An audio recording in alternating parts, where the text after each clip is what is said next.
रघुनंदन राघव राम हरे, सीताराम हरे, सीताराम हरे, सीताराम हरे, सीताराम हरे। भगवान राम की सुंदरता का वर्णन करते हुए तुलसीदास जी कहते हैं कि छवि समुद्र भगवान राम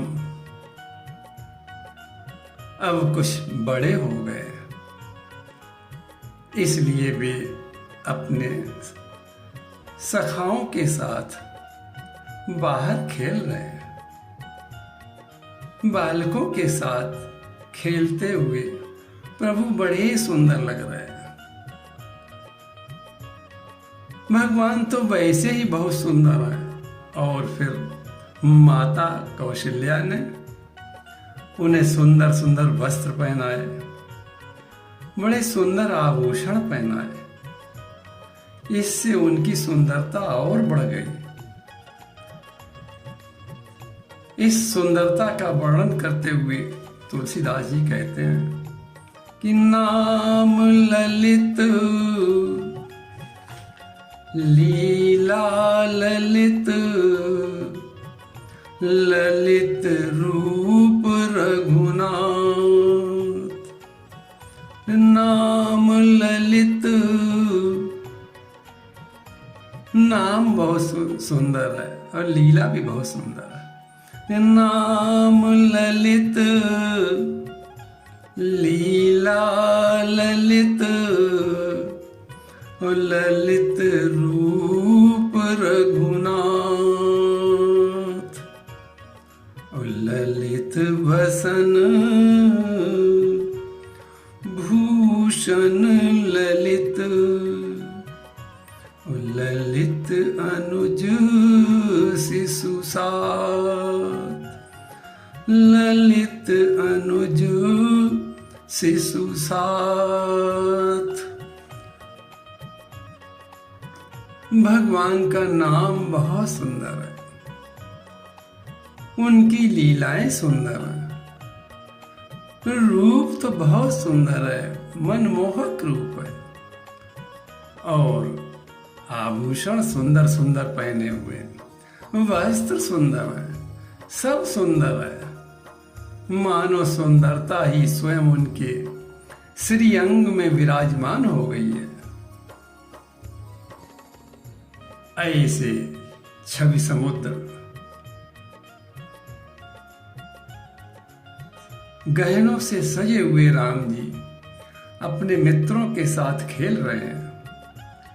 खेलने में वे इतने आनंदित हैं कि उनके श्रीअंग अंग में धूल लग रही है, धूल से धूसरित हो रहे हैं। ये धूल धूसरित छवि बड़ी शोभायमान लग रही है। इस धूल धूसरित छवि का वर्णन करते हुए तुलसी बाबा कहते हैं कि बाल विभूषण बसन बर, धूर धूसरित अंग। बाल विभूषण बसन बर, धूरी धूसरित अंग। बाल केली रघुवर करत, बाल केली रघुवर करत। बाल बंधु सब संग, बाल बंधु सब संग। बाल विभूषण बसन वर, धूरी धूसरित अंग। बाल केली रघुवर करत बाल बंधु सब संग। धूल धूसरित अंगों के साथ राम जी अपने सखाओं के साथ खेल रहे हैं। तुलसीदास जी को ये छवि बड़ी सुंदर लगी और वे कहते हैं कि मन में न बस्यो अस बालक जे, मन में न बस्यो अस बालक जे, तो तुलसी जग में फल कौन जिए। अरे ऐसे सुंदर बालक राम जी भी जिसके मन में नहीं बस सके तो जैसा उसका संसार में जीवन ही बेकार है।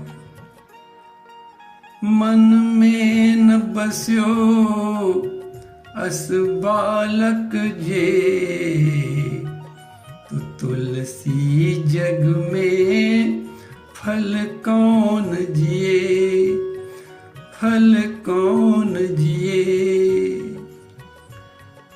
राम जी अपने सखाओं के साथ खेल में इतने आनंदित थे, इतने आनंदित थे कि महाराज दशरथ उन्हें भोजन के लिए बुला रहे हैं, पर राम जी अपने सखाओं को छोड़कर नहीं आ रहे हैं। भोजन करत बोल जब राजा, भोजन करत बोल जब राजा, तो नहीं आवत तजी बाल समाजा, नहीं आवत तजी बाल समाजा। राजा दशरथ राम जी को भोजन करने के लिए बुलाते हैं, लेकिन राम जी अपने बाल सखाओं को छोड़कर नहीं आ रहे हैं। भगवान के न आने का एक भाव संत लोग बहुत सुंदर कहते हैं। संत कहते हैं कि भगवान ने सोचा कि पिता दशरथ हमें नहीं बुला रहे हैं, आज अयोध्या के राजा दशरथ हमको बुला रहे हैं, एक ज्ञानी हमको बुला रहे हैं। भगवान ज्ञानी नहीं, भक्त के बस में है। भगवान ज्ञानी के बुलाने से नहीं, भक्त के बुलाने से शीघ्र आते हैं। अतः भगवान अपने मित्रों को छोड़कर नहीं आ रहे। जब भगवान नहीं आए तो महाराज दशरथ ने कौशल्या जी से कहा कि देवी, भोजन रखा हुआ है और मेरे बुलाने से राम नहीं आ रहा है, तुम ही जाकर बुलाओ। तो कौशल्या जब बोलन जाई,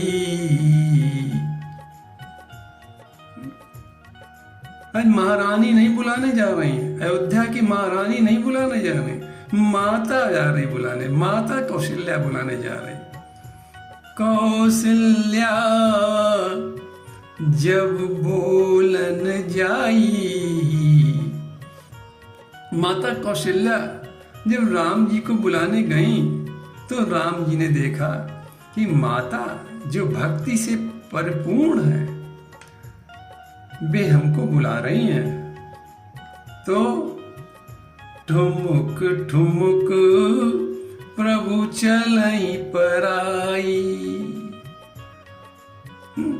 भक्ति के बुलाने पर प्रभु ठुमुक ठुमुक प्रभु चलहि पराई, अरे ठुमुक ठुमुक प्रभु चलहि पराई। भक्ति के वश में राम जी अपने छोटे छोटे पैरों से धीरे धीरे चल रहे हैं। मानो अभी खूब चलना नहीं आता है, अभी भागना नहीं आता है। भक्त के प्रेम के वश में भगवान ऐसा चरित्र कर रहे हैं कि मानो भगवान अभी चल नहीं पा रहे हैं। तुलसी बाबा कहते हैं कि वो भगवान नेति निगम नेति, भगवान कैसे हैं जो अभी चलने का अभिनय कर रहे हैं। निगम नेति निगम नेति शिव अंत न पावा।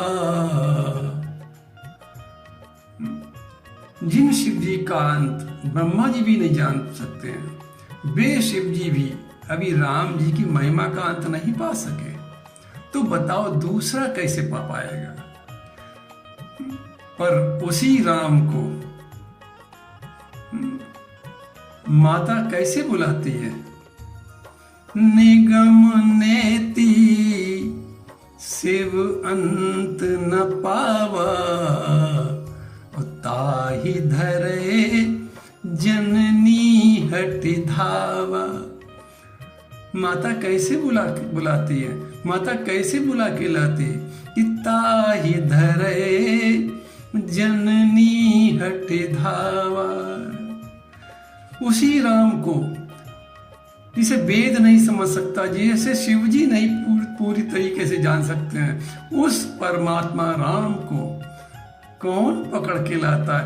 माता पकड़ के लाती। माता यानी भक्ति दौड़ कर यानी पुरुषार्थ करके पकड़ कर ले आई। ये भक्ति की महिमा है कि निगम नेति शिव अंत न पावा, ताहि धरे जननी हट धावा। इस प्रसंग से हमें शिक्षा मिलती है कि ईश्वर भक्ति के वश में है। भक्त जैसा चाहता है वैसे ही अपने परमात्मा को पकड़ लेता है, लेकिन भक्ति में भी पुरुषार्थ हो तभी परमात्मा वश में हो सकता है, तभी परमात्मा हमारी पुकार को सुन सकता है। अतः हम भी ज्ञान के साथ भक्ति और पुरुषार्थ करके प्रभु से प्रार्थना करें कि मिल जाओ राम। अश्रु बहाते हुए हम प्रार्थना करें कि मिल जाओ राम, तरस रही अखियां। अरे मिल जाओ राम, मिल जाओ राम, तरस रही अखियां, तरस रही अखियां, बरस रही अखियां, बरस रही अखियां, तरस रही अखियां। तो मिल जाओ राम, मिल जाओ राम, मिल जाओ राम, तरस रही अखियां।